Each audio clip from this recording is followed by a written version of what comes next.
बहुत सावधानी से कथा सुनिएगा और अपने चित्त में उतारिए। शाम का समय, प्रदोष का दिन, प्रदोष का दिन, प्रदोष काल, शाम का समय, भगवान देव अधिदेव महादेव माँ जगतजननी पार्वती जी के साथ में भ्रमण पर निकले। देखिए,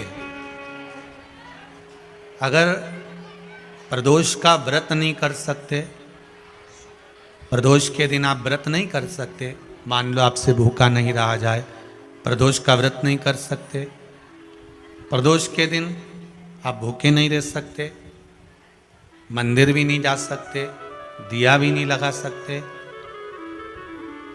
तो शिव महापुराण की कथा कहती है कि प्रदोष के दिन, प्रदोष काल में अपने ही दरवाजे के पास में देवाधिदेव महादेव का स्मरण कर कर लक्ष्मी की वृद्धि के लिए, कार्य सिद्धि के लिए, संपदा को प्राप्त करने के लिए आप अपने ही दरवाजे के पास में एक दीप लगा सकते हो। कौन से दिन? प्रदोष के।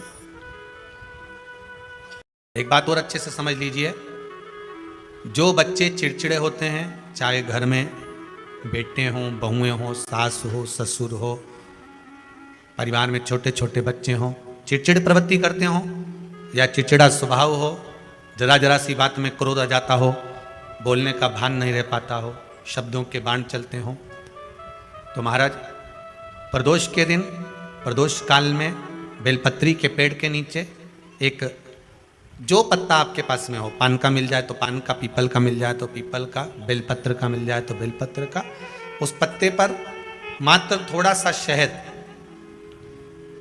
और 7 दाने चावल के रखकर घी का दिया लगा दो महाराज, और थोड़ा सा जल हाथ की अंजलि में लेकर भगवान देवाधिदेव महादेव का स्मरण कर कर कि इस बेलपत्री के वृक्ष के नीचे माता लक्ष्मी, पार्वती, सरस्वती विराजमान है। इसी बेलपत्री के पेड़ के नीचे मेरे देवाधिदेव महादेव का 12 ज्योतिर्लिंग का स्वरूप प्रकट है। उनका स्मरण कर कर जल चढ़ा दीजिए और उसका स्मरण कर लो जो चिड़चिड़ प्रवृत्ति करता हो, क्रोध करता हो, जिसको बोलने का भान नहीं होता हो, सम्मान नहीं देता हो, अपशब्द कहते हो, उनका स्मरण कर कर आप छोड़ेंगे। एकदम एक प्रदोष करेंगे, दूसरे प्रदोष तक तो आपको कोई दिक्कत ही नहीं है। 2-3 प्रदोष कर कर देखिए, बाबा कृपा करें। बच्चों को पढ़ने का कह रहे हो, पढ़ने बैठो, पढ़ने बैठो, पढ़ने बैठो, पढ़ने बैठो, तो एक आध प्रयास बच्चों के लिए भी कर लिया करो कि भाई ठीक है। जैसे वैकुंठ चतुर्दशी वाला उपाय हमारे YouTube पर भी डला हुआ है, आप उसको निकाल कर सुनना। वैकुंठ चतुर्दशी के दिन प्रयास करना, बच्चे लोग विद्या में प्रबल होंगे।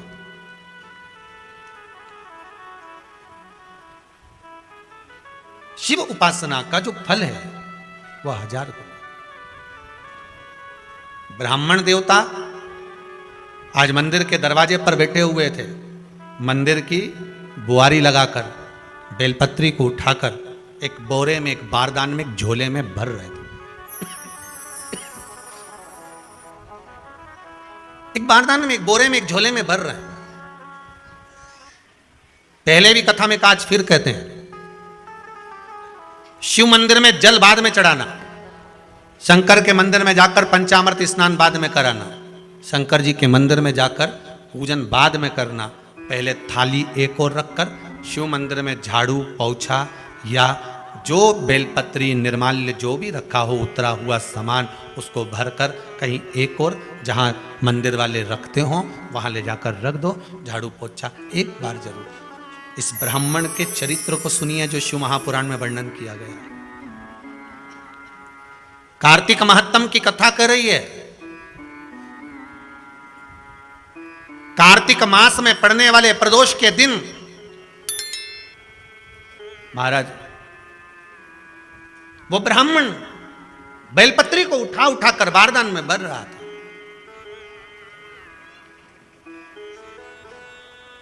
पूजन करने से पहले सबसे पहले सफाई का ध्यान रखो और एक विश्वास रखना, आप मंदिर की सफाई नहीं कर रहे हो। फिर निवेदन करूंगा आपको, आप मंदिर की झाड़ू नहीं लगा रहे हो, आप मंदिर की सफाई नहीं कर रहे हो, आप मंदिर में पोछा नहीं लगा रहे हो। जितना हाथ आप मंदिर में फेर रहे हो सफाई के लिए, उतना आपके जीवन में जितना दुख है, जितनी तकलीफ है, जितना कष्ट है, जितनी बीमारी है, उस पर हाथ फेर रहे हो। मंदिर में नहीं फेर रहे हो। नहीं तो सारी दुनिया में जितने मंदिर हैं, सारे मंदिरों में ट्रस्टियों ने कुछ ना कुछ लगा के रखा है। स्वीपर आता है, साफ करके जाता है, ये आएगा सफाई कर जाएगा, पंडित जी होंगे तो बुआरी लगा देंगे, पंडित जी होंगे सफाई कर देंगे। उन्होंने तो पंडित जी को बोल के रखा है कि साफ कर दो, पंडित जी करते भी हैं, पर पहला फर्ज आपका है कि आप मंदिर में आए हो तो पहले आप सफाई करो। क्यों? क्योंकि हम उसका द्वार साफ रखें। आज के समय में तो एक नियम हो गया साहब कि मंदिर में जाते हो तो मंदिर के दरवाजे पर चप्पल उतार के जाते हो, नहीं तो शास्त्र रीति तो ये कहती है कि मंदिर में भगवान सामने बैठा है तो उसके सामने चप्पल भी नहीं उतारना चाहिए। तो कई लोग कहते हैं मंदिर के अंदर थोड़ी ना उतार, हम तो जीने से भी बाहर, एकदम गेट के बाहर वहां उतार, पर सामने तो है ना, सम्मुख में तो है। तुम्हारे यहां अगर 4 लोग दिवाली मिलने आते हैं ना, तो तुमने चप्पल रखने का भी स्टैंड बनाकर रखा है, साइड में उतारिए, दिल्ली पर मत उतार देना, थोड़ा साइड में उतारो। सामने से सब आते जाते रहते हैं, सामने उतारो, सम्मुख में क्यों उतार रहे हो?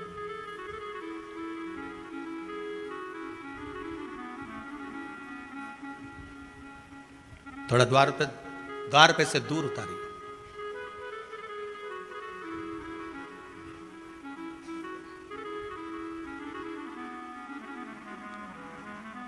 अभी तो कुबेरेश्वर धाम में काम चल रहा है, आप लोग जो दान दे रहे हो, आपके दिए हुए दान से निर्माण चल रहा है। अभी तो आप पहनकर जूता चप्पल भी अंदर आ जाते हो, भले दूसरे मंदिरों में चप्पल पहनकर हमने देखा है, आधिकाधिक मंदिरों में, ब्रजभूमि पर भी बहुत मंदिरों में लोग अंदर जूता पहनकर चले जाते हैं, पर जब तक बाबा नहीं बैठा तब तक तो आप पहनकर आ रहे हो। जिस दिन बाबा कुबेरेश्वर धाम में आकर बैठ गया, उसके बाद वो दोनों गेट पर चप्पल बाहर ही रहेगी। आओ आप, कंकर से शंकर जब शरीर से लगेगा तब सुख भोगोगे, आनंद भोगोगे, सुख की प्राप्ति। अपने द्वार पर भी कितना सुंदर लिखा है भविष्य पुराण के अंतर्गत, और विष्णु पुराण में भृगु बाबा का चरण का चिन्ह भगवान विष्णु की छाती पर रहा। भगवान विष्णु की छाती पर भृगु बाबा के चरण का चिन्ह रहा, चरण का चिन्ह। अब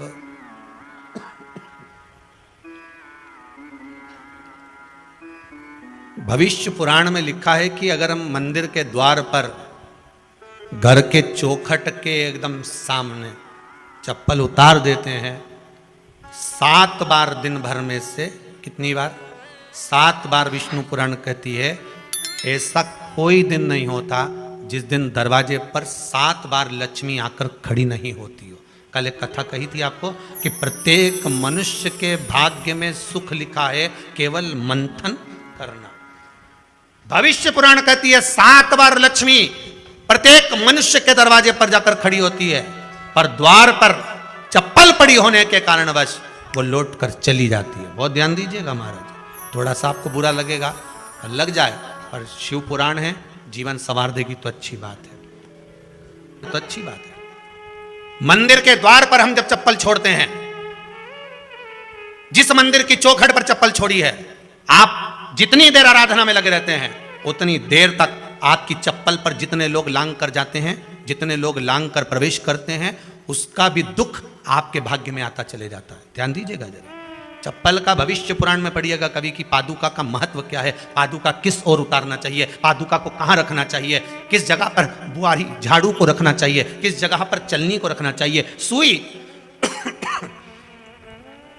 उस सुई को जिस हाल में सब बैठते हैं उस हाल में क्यों रखा जाता है?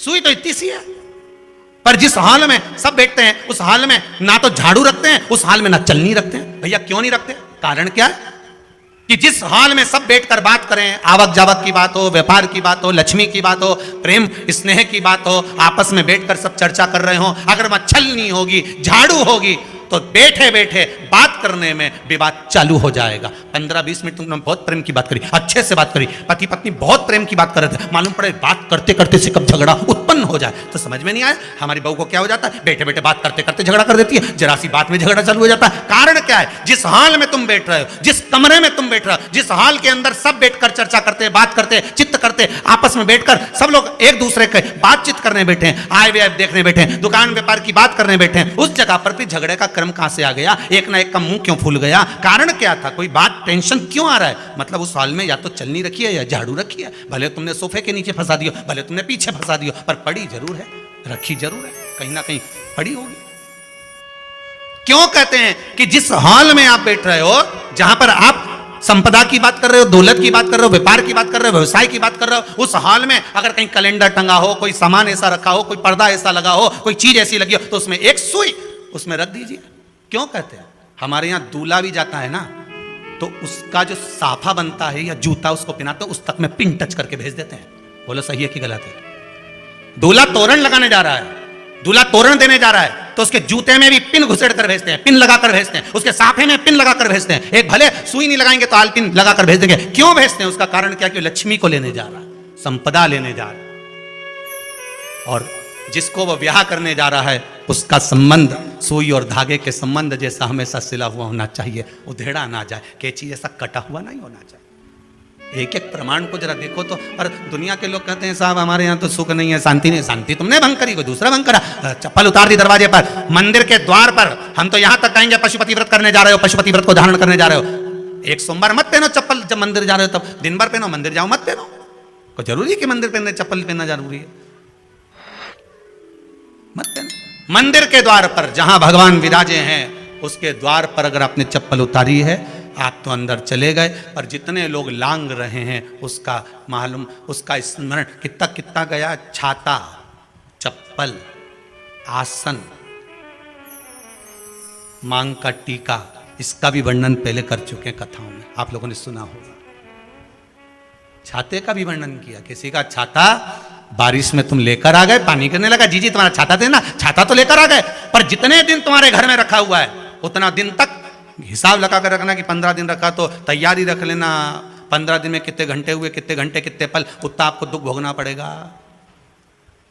दूसरे का छाता आया, इसलिए कोई प्राण छोड़ता है, मरता है, तो उसके पद में यही सब चीजें देना पड़ती। क्या क्या बोलते जाओ, छाता, चप्पल, आसन, माला, सब देना पड़ता है।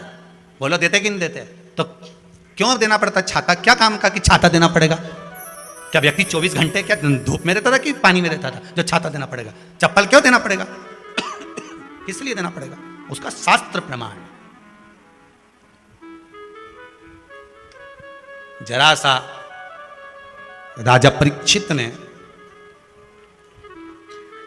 जरासंध के मुकुट को सिर पे पहन लिया था और बुद्धि बदल गई थी। समीक बाबा के गले में मरा हुआ सर्प डाल दिया था।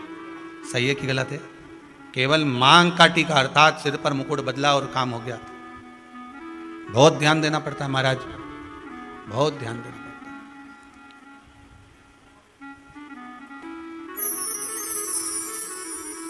तुम्हारी चप्पल कोई ले गया, तुम रो रही, किसी ने पूछा क्या हो गया, मेरी चप्पल कोई ले गया था, फिर मैं दूसरे की ले गई। तुम्हारी कोई दूसरा ले गया, तुम दूसरे की ले।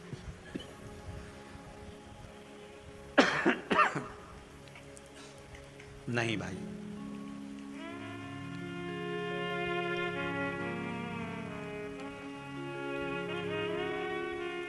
उसको प्राप्त करने के बहुत तरीके हैं।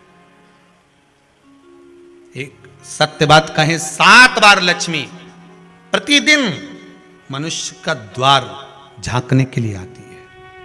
ऐसा कोई दिन नहीं जाता जिस दिन तुम्हारा भाग्य भगवान पलटने के लिए नहीं बैठा हो। वो तो इंतजार करता है कि ये गेंद फेंके और मैं चौका छक्का लगा। कहते हैं ना, एक ओवर में कितनी गेंद फेंकते हैं, जम के बोलो। अरे एक ही फेंकते हैं,